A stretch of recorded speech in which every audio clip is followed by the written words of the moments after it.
Videos देखने के लिए सब्सक्राइब करें जनसत्ता.com, बेल आइकन दबाकर पाएं लेटेस्ट नोटिफिकेशन। नमस्कार, स्वागत है आपका जनसत्ता पर। कोरोना संकट और बढ़ती महंगाई के बीच भारतीय रेलवे ने बड़ा ऐलान किया है। इस ऐलान के बाद आपकी यात्रा थोड़ी महंगी हो सकती है, क्योंकि रेलवे अब भीड़ भाड़ वाले या फिर व्यस्त स्टेशनों पर यात्रियों से यूजर फी वसूलेगी। इस यूजर चार्ज को टिकट की कीमत में ही शामिल किया जाएगा, जैसा कि एयर टिकट में लिया जाता है। ऐसे में सवाल उठता है कि आखिर रेलवे ने यह फैसला क्यों किया और इसका आप पर क्या असर होगा। तो आइए यूजर फी से जुड़े हर सवाल का जवाब जानते हैं इस रिपोर्ट में। दरअसल अगर आप भीड़ भाड़ वाले स्टेशनों से ट्रेन पकड़ेंगे तो आपकी यात्रा महंगी होगी। रेलवे ने व्यस्त स्टेशनों पर यात्रियों से यूजर फी वसूलने का खाका तैयार कर लिया है। भारतीय रेलवे अब यात्रियों से यूजर फी वसूलेगी। रेलवे ने यह फैसला यात्रियों को वर्ल्ड क्लास सुविधाएं देने और स्टेशनों के रीडेवलपमेंट के लिए लिया है। रेलवे के मुताबिक देश के करीब 15% स्टेशनों पर ही यह चार्ज वसूला जाएगा, यानी कि देश के करीब 1050 स्टेशनों पर ही यात्रियों को टिकट के लिए थोड़े और पैसे खर्च करने होंगे।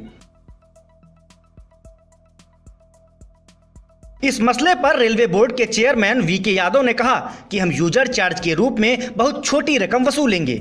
हम उन स्टेशनों पर यूजर चार्ज वसूलने का एक नोटिफिकेशन जारी करेंगे जिन्हें रीडेवलप किया जा रहा है या जिन्हें रीडेवलप कर दिया गया है। वीके यादव ने आगे कहा कि जब तक स्टेशनों का रीडेवलपमेंट वर्क चलता रहेगा तब तक यूजर चार्ज के रूप में वसूली गई रकम स्टेशनों पर यात्रियों को बेहतर सुविधा देने में इस्तेमाल होगा। स्टेशनों का रीडेवलपमेंट का काम पूरा हो जाने के बाद इस रकम से टिकट कंसेशन से होने वाले घाटे की भरपाई की जाएगी। रेलवे बोर्ड के चेयरमैन के मुताबिक अब एयरपोर्ट की तरह रेलवे भी यूजर चार्ज वसूलेगा। दिल्ली, मुंबई जैसे बड़े स्टेशनों पर यूजर चार्ज संभव है। रेलवे का यात्रियों को वैल्यू एडेड सेवा मुहैया कराने पर फोकस है। बता दें कि दुनिया के कई देश यात्रियों से इसी तरह का यूजर फी वसूल करते हैं। ऐसे देशों में रेलवे इंफ्रास्ट्रक्चर बेहद ही शानदार है। साफ सफाई, छोटी छोटी सुविधाओं का खास ख्याल रखा जाता है, जो कि फिलहाल भारतीय रेलवे में ना के बराबर है।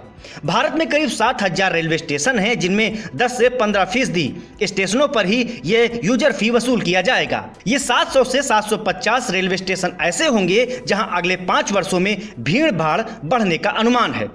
तो फिलहाल इस रिपोर्ट में इतना ही, लेकिन आपको हमारी यह रिपोर्ट कैसी लगी हमें बताएं कमेंट बॉक्स में। साथ ही साथ रेलवे से जुड़े हर बड़े अपडेट के लिए आप बने रहिए जनसत्ता के साथ।